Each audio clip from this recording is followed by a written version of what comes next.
पुलावरून वाहतूक ही बंद केली जाणार आहे। त्यामुळे आता पर्यायी मार्गाची मागणी करण्यात आली आहे। बॅरिस्टर AR अंतुले यांच्या कालावधीत हा पूल बांधला गेलाय। आज या पुलास अनेक वर्ष झाली आहेत। लवकरच सार्वजनिक बांधकाम खात्यातर्फे या पुलाच्या दुरुस्तीसाठी या पुलावरील वाहतूक बंद ठेवण्यात येणार आहे।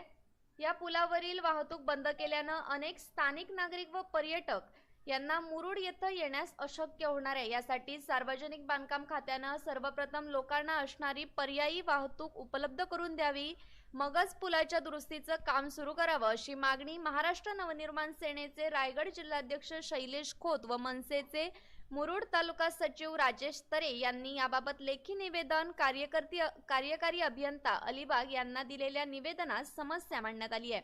या निवेदनात रेवदंडा खाडीवरील कुंडलिका नदीवरील पूल हा दुरुस्तीसाठी अनियमित कालावधीपर्यंत बंद करीत असताना पर्यायी वाहतूक ही जलमार्ग हा एकमेव पर्याय ठरणार आहे। यासाठी सर्वप्रथम सार्वजनिक बांधकाम खात्याने आंबेत खाडीवरील मोफत देण्यात आलेल्या जंगल जेट्टीप्रमाणे ही सुविधा इकडेही प्रवासी वर्गास मोफत उपलब्ध करून देण्याची मागणी करण्यात आली आहे। दररोज प्रवास करणारे विद्यार्थी, मासे विक्रेते, व्यापारी, रुग्णवाहिका व असंख्य नोकरदार वर्ग यांची सर्वप्रथम सुविधा करा, मगच पूल दुरुस्तीसाठी काढण्यात यावा, अशी प्रमुख मागणी निवेदनाद्वारे करण्यात आली आहे। सार्वजनिक बांधकाम खात्याने लोकांचा विचार न केलेल्या मनसेला आंदोलनाचा इशारा देण्यात आलाय। साळाव रेवदंडा खाडी पुलाचं काम हे 1986 मध्ये करण्यात आलं असून पुलाची लांबी 510 मीटर आहे।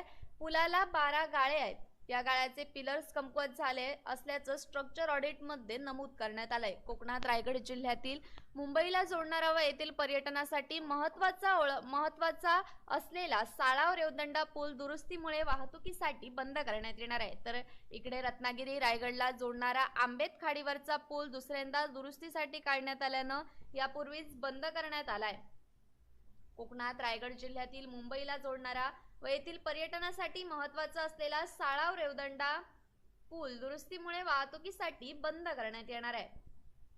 Bureau news Kokanshahi. असे नवनवीन व्हिडिओ पाहण्यासाठी कोकणशाहीचं YouTube चॅनल सबस्क्राइब करा व बेल बटन प्रेस करा। तसेच फेसबुक पेज लाईक करा आणि Instagram पेज व ट्विटर पेजला फॉलो करायला विसरू नका।